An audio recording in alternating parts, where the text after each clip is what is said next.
John, as an agent with TOOP+TOOP, you've had quite a lot of experience with investment properties over the years. Is it possible for the average South Australian who doesn't have an abundance of money to buy their first investment property?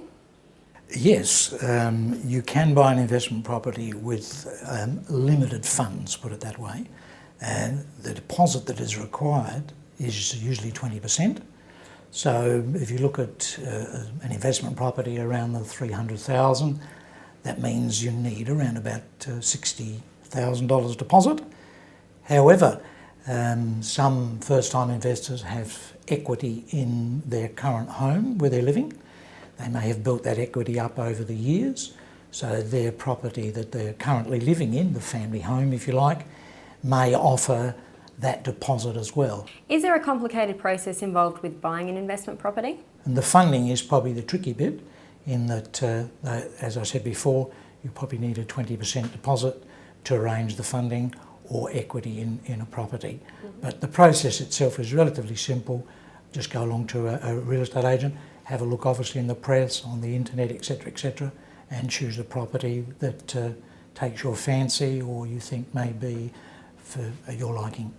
In terms of picking location, what facilities should be close in proximity to an investment property? I believe that you should be close to transport. Schools are important, also shopping. But say apartments, for instance, in the city or very close to the city need to be near the business centre, because the tenants in that instance may be visiting the state, they may be overseas students, and they may be people working in the city, so they need to be close to the hospitals, the business centre and the universities as well. You're selling the apartment we're in now. Would you say it embodies all the characteristics of a good investment property? Yes, if you look at this particular apartment, it's on North Terrace. North Terrace is a world-class boulevard, and being a fully serviced apartment, this particular apartment has a very strong yield. It's a one-bedroom and it's in a complex referred to as the Oaks Embassy on North Terrace. So this is a particular type of investment that would suit someone who doesn't want any hassles of having to find the tenant and having to chase the rent. It's under a lease agreement. What can first-time investors do to ensure they receive maximum profit from their investment? Well, to receive the maximum profit from their investment is over a period of time. And that time is usually, in my opinion, around 10, 15 years you need to hold property to get the capital growth kicking in. Also, you need a yield, so you need that rent coming in to support the mortgage that you have on your property. And to do that, you need a good property manager.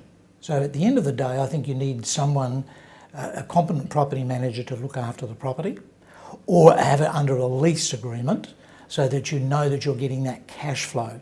Any other tips you can give potential first-time investors? The tip is to get a good property manager, have it under lease, and make sure it is close to the facilities. As I mentioned before, the schools, the shopping, the transport are important.